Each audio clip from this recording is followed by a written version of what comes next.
Good morning everyone. तो आज से हम स्टार्ट करने वाले हैं polity component of Jammu Kashmir police sub inspector syllabus.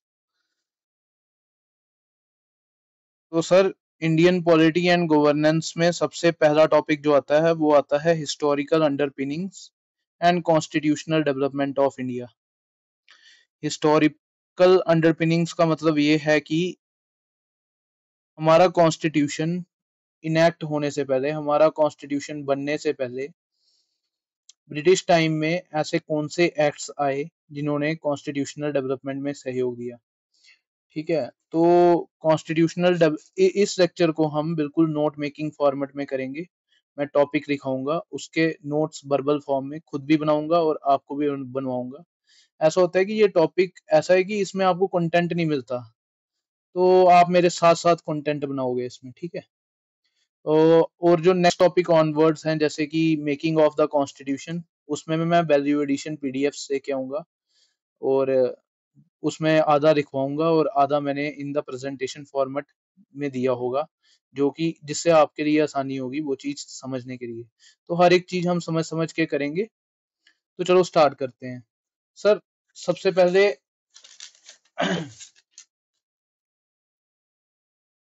Constitutional development of India, इसको हम हिंदी में कहते हैं सर भारत का संवैधानिक विकास। तो सबसे पहले मैं आपसे पूछूंगा व्हाट इज अ कॉन्स्टिट्यूशन। सब लिखेंगे what is a constitution. Constitution होता क्या है सर? यार कॉन्स्टिट्यूशन, तो मेरे साथ लिखो,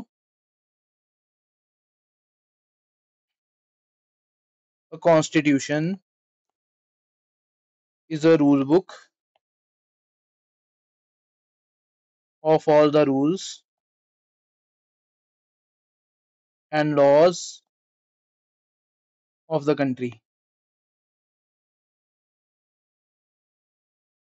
sir, which are important for a country to run. ठीक है, तो ये डेफिनेशन आपने कॉन्स्टिट्यूशन की लिख दी। अब हम बात करें कॉन्स्टिट्यूशनल डेवलपमेंट स्टार्ट कहाँ से होती है। सर, कॉन्स्टिट्यूशनल डेवलपमेंट स्टार्ट होती है कंपनी रूल से। ब्रिटिश रूल जो है ना हमारा, ब्रिटिश रूल, उसको हम दो पार्ट्स में डिवाइड करते हैं। पहला पार्ट है company rule from 1764 to 1857 till the first war of independence. इसको किसने कहा था first war of independence? Veer Savarkar ने अपनी बुक में लिखा था। और उसके बाद आता है crown rule 1857 onward till 1947।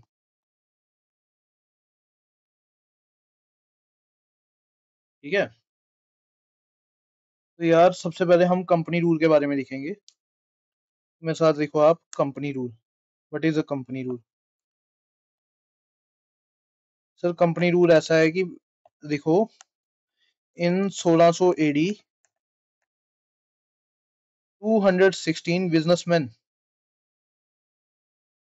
Went to queen of Britain.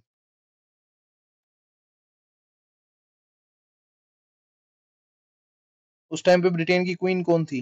Elizabeth थी, एलिजाबेथ वन। इसको आप हाईलाइट कर लो ऐसे। ठीक है ना? तो queen Elizabeth one and urged her that they want to go to east.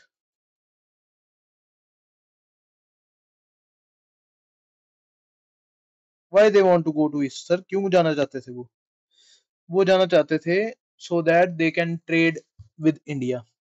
अब इसका मैं एक हिस्टोरिकल बैकग्राउंड देता हूं कि ऐसा था, यूरोप में क्रिश्चियनिटी थी आफ्टर द क्रूसेड्स।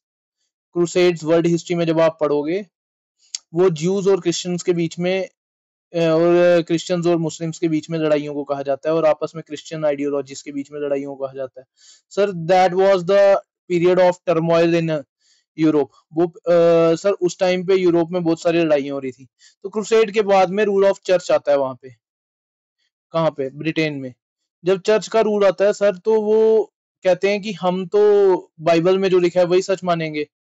तो अब चर्चिज ने कहा कि समुंदर में जाने से कोई ना, वो मानते थे कि फ्लैट अर्थ है। उन्होंने कहा कि समुंदर में अगर आप एंड तक जाओगे तो आप नीचे गिर जाओगे। ठीक है, तो एक तरह से बैन था समुंदर में जाना।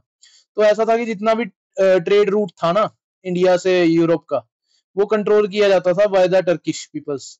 टर्किश पीपल की बात करें, ओटोमन एम्पायर उस टाइम पे रूल में था। जो कैलिफेट वगैरह होते थे वो सब कंट्रोल करते थे। वो इंडिया से खरीदते थे सामान, यूरोप में बेचते थे, तो अमीर होते जा रहे थे। तो ऐसा हुआ था कि ओटोमन एम्पायर पैसे के साथ साथ स्ट्रांग भी हो रहा था। तो उन्होंने एक सिटी होती थी सर टर्की की। ओटोमन एम्पायर बेसिकली तो ईरान इराक का ही था, मतलब मिडिल ईस्ट टाइप का ही था, गल्फ रीजन का। तो ओटोमन एम्पायर ने एक सिटी थी कॉन्स्टेंटिनोपल, आज के टाइम का टर्की की कैपिटल कौन सी है? इस्तांबुल, आज के टाइम का इस्तांबुल। तो ओटोमन एम्पायर ने जब उसको कब्जा है ना, तो पूरे यूरोप में हाहाकार मच गया कि भाई ओटोमन एम्पायर, मुस्लिम्स तो यहाँ तक पहुंच गए, अब हम क्या करें। फिर वही यूरोप आहिस्ता आहिस्ता क्या हुआ, रेसिना का पीरियड आया यूरोप में, वहां पे लोग आहिस्ता आहिस्ता समुद्र में उतरने लगे। तो उसके बाद पहली एक्सपीडिशन निकाली वास्को डिगामा ने इंडिया की तरफ। उसके बाद उसने फैक्ट्रीज एस्टेब्लिश की इंडिया में। ये सब हम मॉडर्न इंडियन हिस्ट्री में पढ़ेंगे। और सिमिलरली ब्रिटिशर्स भी गए वहां पे। तो अब क्या हुआ कि ट्रेड करने के लिए, अब उनकी मोनोपोली तोड़ने के लिए इन्होंने कहा कि हम अपनी एक ट्रेड कंपनी बनाएंगे। उस ट्रेड कंपनी का नाम है ईस्ट इंडिया कंपनी। तो ईस्ट इंडिया कंपनी स्टार्ट करने वाले 216 बिजनेसमैन वो यूरोप के थे। उन्होंने क्वीन एलिजाबेथ से 1600 शताब्दी में एक चार्टर लिया और कहा कि हमें चार्टर ग्रांट किया जाए ताकि हम इंडिया से ट्रेड कर पाए, ताकि हम इंडिया जा पाए। तो क्वीन एलिजाबेथ में उनको दिया भी। तो लिखो अब, on 31 December 1600 East India Company got the permit to trade in East for 15 years. 15 साल के लिए पहला चार्टर, और फिर वो आस्ते आस्ते हर साल एक्सटेंड होता गया टिल 1857, जब तक क्राउन रूल नहीं आया। ठीक है ना? तो याद रखने कितने, 216 बिजनेसमैन थे। ठीक है, 1600 शताब्दी थी, 31 दिसंबर 1600, और for 15 years. These are the points जहां से क्वेश्चन आ सकते हैं। ठीक है, अब उसके बाद हम करते हैं। अब जब ईस्ट में आए तो इन्होंने एक्सपैंड किया। ईस्ट इंडिया कंपनी पहले तो मेयर ट्रेडिंग बॉडी थी। फिर उन्होंने क्या किया, उन्होंने आहिस्ता आहिस्ता लोगों पे कंट्रोल करना शुरू किया। कैसे शुरू किया सर? वॉर्स हुई जैसे कि बंगाल में हुई, जिसको हम कहते हैं battle of Plassey, battle of Buxar. Battle of Plassey 1757 में हुई। वो सिराजुद्दौला वर्सेस रॉबर्ट क्लाइव हुई थी, जिसमें सिराजुद्दौला को बुरी तरह से हरा दिया था रॉबर्ट क्लाइव ने। सिमिलरली सर, सेकेंड वॉर जो हुई थी, ये सब हम मॉडर्न हिस्ट्री में पढ़ेंगे यार, यहाँ पे इस चीज की जरूरत नहीं है इतनी। ठीक है ना? तो फिर बैटल ऑफ बक्सार हुई।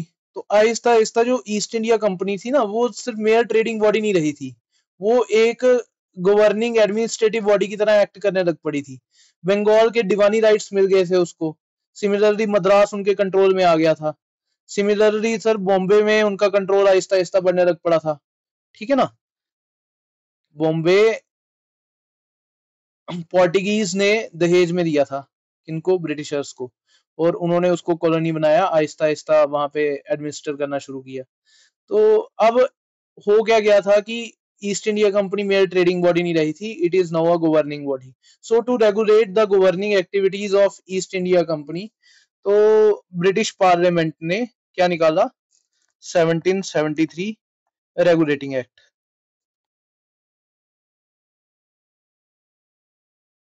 किसने निकाला था? By British parliament. ये पॉइंट आ सकता है।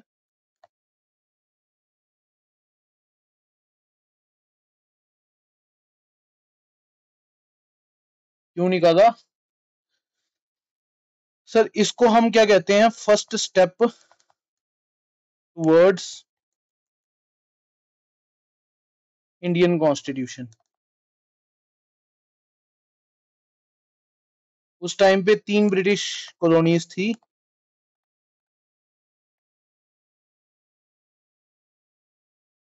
वो थी कौन सी? बॉम्बे, मद्रास एंड बंगाल। सर ऐसे आपको नोट मेकिंग करनी है जैसे मैं कर रहा हूँ, ठीक है? समझ आ रहा है आपको? तो अब रीजंस क्या थे? What are the reasons of bringing? Reasons क्या थे इसको रेगुलेटिंग एक्ट को लाने के? पहला तो सर सिमिलर सी बात थी, एंग्लो फ्रेंच राइवलरी, आप ऐसे देख सकते हो इसको, आप ब्रैकेट में लिख सकते हो कार्नेटिक वॉर्स, ये हम मॉडर्न हिस्ट्री में पढ़ेंगे। दूसरा आप बोल सकते हो बैटल ऑफ प्लासी,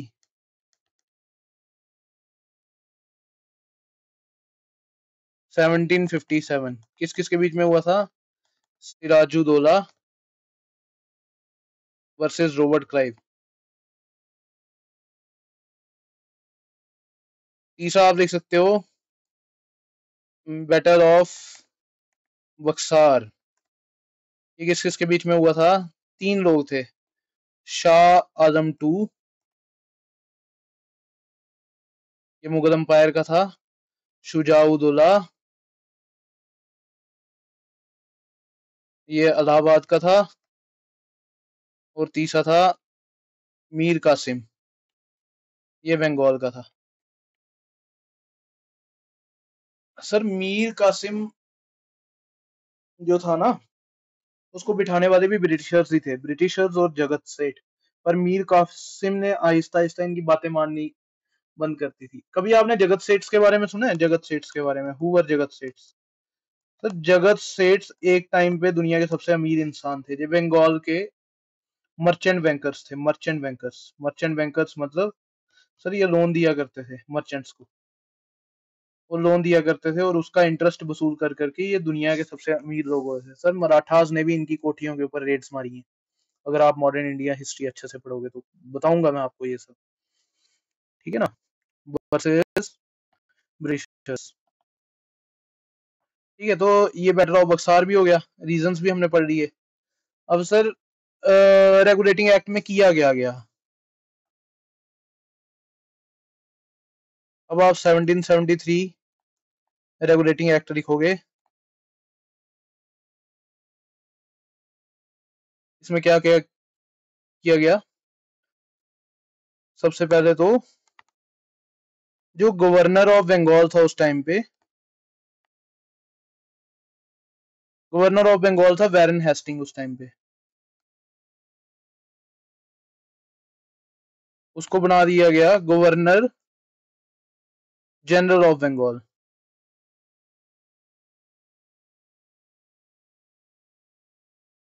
मतलब कि जो बाकी दो गवर्नर्स थे ना, गवर्नर ऑफ मद्रास और गवर्नर ऑफ बॉम्बे, ठीक है ना, उन दोनों पोस्ट को सबऑर्डिनेट कर दिया गया गवर्नर जनरल ऑफ बंगाल के अंदर, ठीक है? अब सेकंड क्या किया गया? 1774 में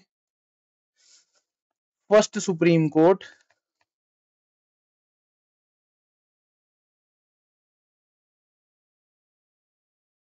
was constructed in Calcutta।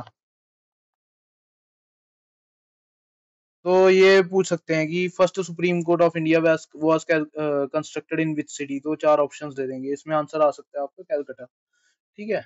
अब उसका जो फर्स्ट चीफ जस्टिस था इंडिया का, उसका नाम क्या था? ये इंपॉर्टेंट है। उसका नाम था एलिजा इम्पे, ठीक है? और तीन और जजेस को अपॉइंट किया गया था, जिनका नाम था चैम्बर, नेमिस्टर और हाइड, ठीक है ना? ये नाम याद रखने हैं आपने, लॉर्ड लगा देना इन सबके साथ, वरना बुरा मान जाएंगे अंग्रेज, ठीक है ना? तो इधर से क्वेश्चन आ सकता है, first governor general of Bengal कौन था? तो आपको याद रखना है Warren Hastings. First governor general of Bengal कौन था? Warren Hasting. सर उसके बाद जो सेकंड एक्ट लाया गया in constitutional development by Britishers, British, that is 1781 act of settlement.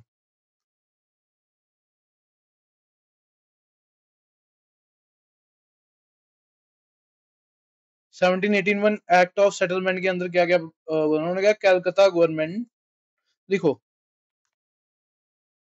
Government उस टाइम कैलकाटा से रन होते, तो हम लिख सकते हैं Calcutta government has given the right so that they can make any law for Bengal, Bihar and Orissa. तो आप इसको ऐसे बोल सकते हो ना कि बंगाल प्रोविंस को एक्सपैंड किया गया, मतलब बंगाल प्रेसिडेंसी को एक्सपैंड किया गया to include Bihar and Orissa. इससे पहले इलाहाबाद का जो राजा था शुजाउद्दौला, अवध रीजन का, ठीक है, ट्रीटी ऑफ इलाहाबाद जिसने साइन की थी, वो रूल करता था बिहार को।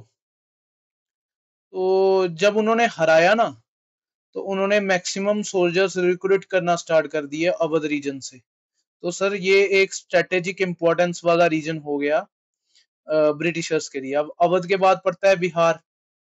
बिहार को ब्रिटिशर्स ने अपने कंट्रोल में लिया अंडर बंगाल प्रेसिडेंसी, और अवध को बनाया एक बफर स्टेट अपनी, इसके बीच नॉर्दर्न इंडियन एम्पायर्स जैसे कि सिख रूलर्स थे और राजपूताना था उस टाइम पे, उनके बीच और अपने बीच एक बफर बनाया, ताकि डायरेक्टली वो उनके ऊपर अटैक नहीं कर पाए। ठीक है ना, तो ये एक बहुत ही स्ट्रेटेजिक डिसीजन था, ऐसे आप बोल सकते हो। फिर थर्ड हम बोल सकते हैं toward constitutional development, it is a very important act. तो याद रखना है 1784 में आया था पिट्स इंडिया एक्ट।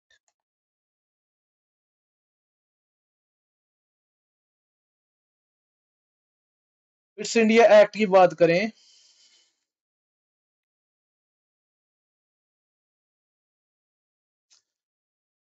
ऐसा था ना कि अभी तक 2216 बिजनेसमैन थे, वो सर उनमें से कुछ इलेक्टेड कोर्ट ऑफ डायरेक्टर्स थे कंपनी के, ये चला रहे थे कंपनी को,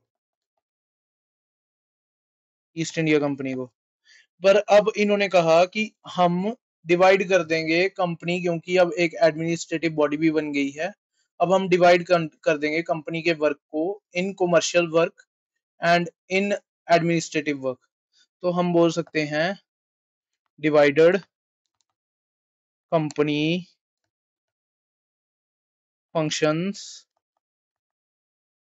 क्या जाता है, इन कमर्शियल वर्क और इन एडमिनिस्ट्रेटिव वर्क। ठीक है ना।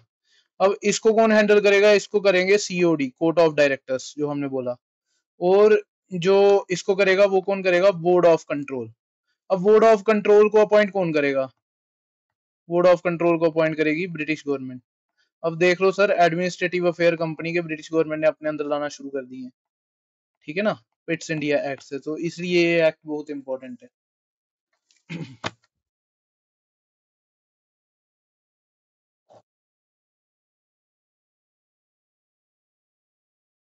इसके बाद हर 20-20 साल में चार्टर एक्ट आए ब्रिटिश पार्लियामेंट के द्वारा, जिसमें उन्होंने कंपनी की अफेयर्स को आहिस्ता आहिस्ता सेंट्रलाइज किया। सेंट्रलाइज का मतलब कि पावर एक जगह इकट्ठी करना। लॉर्ड डलहौसी के टाइम पे तो सारी अथॉरिटी वाइसरॉय के पास थी। ठीक है ना, तो ये सब चीजें डीप में हम वैसे तो यूपीएससी की प्रिपरेशन में पढ़ते हैं, पर जो फैक्चुअल डिटेल्स हैं वो एसएससी में पूछी जा सकती हैं। सर इन फैक्चुअल डिटेल में सबसे पहले हम पढ़ेंगे, इसके बाद 1784 पिट्स इंडिया एक्ट के बाद हमारा आता है 1813 चार्टर एक्ट। इससे पहले एक और आया था 1792 चार्टर एक्ट। ठीक है, पर ये इतना इंपॉर्टेंट नहीं है, इसकी भी इतनी फैक्चुअल डिटेल्स नहीं है, इसमें कॉन्सेप्चुअल ही है ज्यादा। तो 1813 चार्टर एक्ट के बीच क्या किया गया, सबसे पहले आप कर सकते हो भाई, राइट टू बिजनेस। ऐसा था कि इससे पहले जो कंपनी थी ना, उसने अपने पास राइट टू बिजनेस रखा हुआ था। ऐसा था इंडिया में जो भी बिजनेसेस करेगी वो ईस्ट इंडिया कंपनी ही करेगी, ब्रिटेन की और कोई कंपनी आके वहां यहाँ पे बिजनेस नहीं कर सकती। ठीक है। तो ये जो राइट टू बिजनेस था किसका, ईस्ट इंडिया कंपनी का, इसको एंड कर दिया गया। मतलब सिमिलरली मोनोपली भी एंड कर दी गई बहुत सारे बिजनेसेस में। मोनोपली थी, मोनोपली का मतलब कि सिर्फ एक ही कंपनी मोनोपलाइज करके बैठी है बिजनेस। फॉर एग्जांपल सर आज के टाइम पे इंडियन रेलवेज है, तो सर इंडियन रेलवेज में इंडिया का रेलवे डिपार्टमेंट ही सारा मोनोपलाइज करके बैठा है, कोई प्राइवेट ट्रेन तो है नहीं। और अगर कहीं गवर्नमेंट प्राइवेटाइज कर भी दे,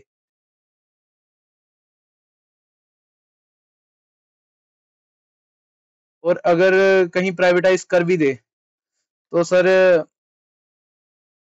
हाहाकार मच जाता है कि भाई गवर्नमेंट प्रो कैपिटलिस्ट है। ठीक है ना।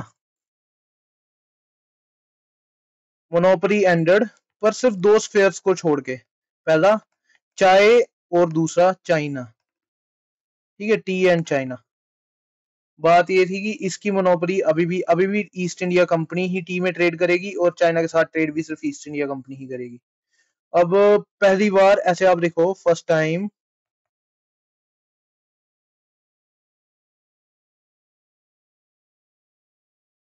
The budget of 1 lakh rupees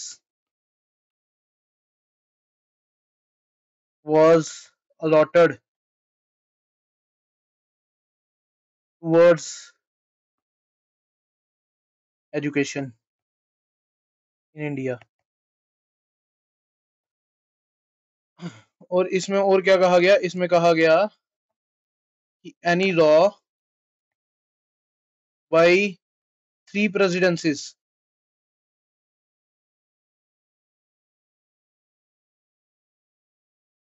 should have to be passed by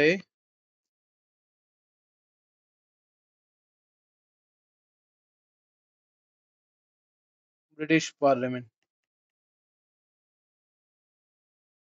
ठीक है भाई। तो इस लेक्चर में हमने 3 एक्ट्स पढ़े हैं। पहला हमने पढ़ा है, 4 एक्ट्स पढ़े हैं सॉरी।